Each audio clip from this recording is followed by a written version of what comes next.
Thank you guys very much.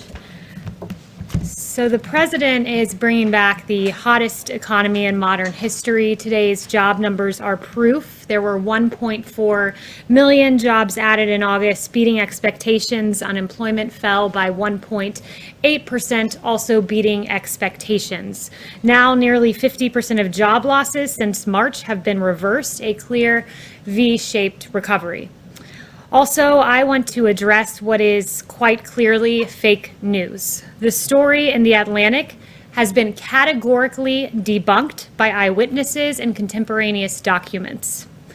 The Atlantic claims, quote, when President Trump canceled a visit to the Aisne-Marne American Cemetery near Paris in 2018, he blamed rain for the last-minute decision, according to The Atlantic, saying the helicopter couldn't fly and that Secret Service wouldn't drive him there. Neither claim was true, says The Atlantic. That has been debunked. Behind me, you will see an email from one of the president's military aides that clearly reads, "We are a bad weather call for today's lift." The Atlantic reporting is based on 4 cowardly anonymous sources who probably do not even exist. Meanwhile, within hours, 10 sources, 10, went on the record debunking these lies, 8 with firsthand knowledge, stating on the record one common truth, that this story is false. It never happened. Adding to the 8 that were previously counted, I'm bringing you 2 new ones.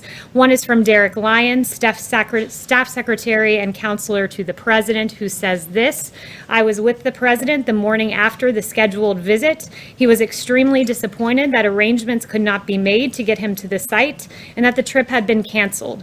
I have worked for the president for his entire administration. One of my responsibilities is working with him on the many letters he signs to the families of our nation's fallen heroes. In all my time at the White House, Derek writes, I have never heard him utter a disparaging remark of any kind about our troops. In my view, he holds the brave men and women of our armed forces in the highest regard. I also bring to you today another quote from a former member of this administration, Dan Walsh, Deputy Chief of Staff, former Deputy Chief of Staff, who is also a retired military officer. I got off the phone with Dan just before coming out here, and he wanted me to share with you all, I can attest to the fact that there was a bad weather call in France and that the helicopters were unable to safely make the flight. Overall, the president's support and respect for our American troops, past and present, is unquestionable. And Dan recounted to me several events he went on with the president, like a World War II veteran who flew with the president on the helicopter in Normandy, visits the president had with our wounded warriors, special ops teams who came to the Oval Office, including the team that got al-Baghdadi, and they brought along Conan, the dog, as well.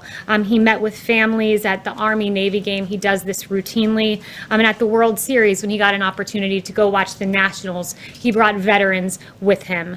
And I can tell you from what I've seen from this president, I have heard him describe his visits to Walter Reed in detail, and the angst he has had and the compassion he has had and the hurt he has had viewing these warriors who have been absolutely injured in the line of duty and are courageous heroes. And I've heard him recount how meaningful those visits are. I've also seen him just a day before this article came up talk about there was rain and lightning popping around, and he said, I want to go out there and I want to talk to our World War II veterans. This is America's greatest generation, and the president holds them in the highest of regards. So why would a publication abandon all journalistic integrity and publish this story?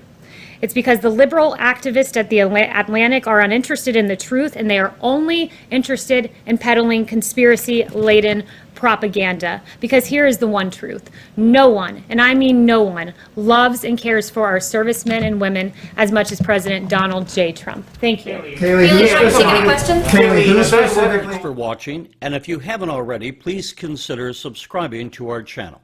And while you're at it, please leave us a comment. Thank you for watching.